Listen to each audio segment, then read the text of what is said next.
Bonjour, je suis Julie Roux, conservateur de l'orfèvrerie et des bijoux au musée, et aujourd'hui nous allons parler d'une thématique un peu originale, les bijoux et l'hygiène.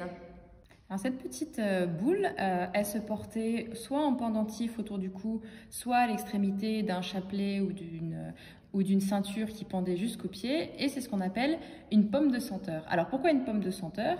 Eh bien parce que quand on l'ouvre, eh bien on trouve un certain nombre de compartiments qui se déploient comme des quartiers d'orange. Chacun de ces compartiments eh bien, était destiné à recevoir une pâte odoriférante qui sentait bon on ouvrait les compartiments pour libérer l'odeur. Par exemple, sur celui-ci où il est écrit romarin, en tirant, eh bien, on pouvait libérer une odeur de romarin. Et on voit que malheureusement 2 couvercles ont été perdus, mais sur les autres, on voit ce à quoi les petits compartiments étaient destinés, par exemple ici cannelle, etc. Donc c'était un objet d'agrément parce qu'il permettait de sentir bon, mais c'était aussi un objet d'hygiène parce qu'on considérait que certaines odeurs étaient propres à lutter contre les miasmes présents dans l'air, et donc en diffusant ces odeurs autour de soi, on se protégeait potentiellement contre la maladie.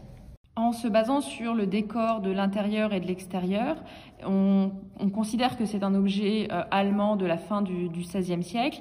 Et vous le voyez, il a à l'intérieur ce décor extrêmement raffiné de fruits et de guirlandes, enfin de feuillage en fait.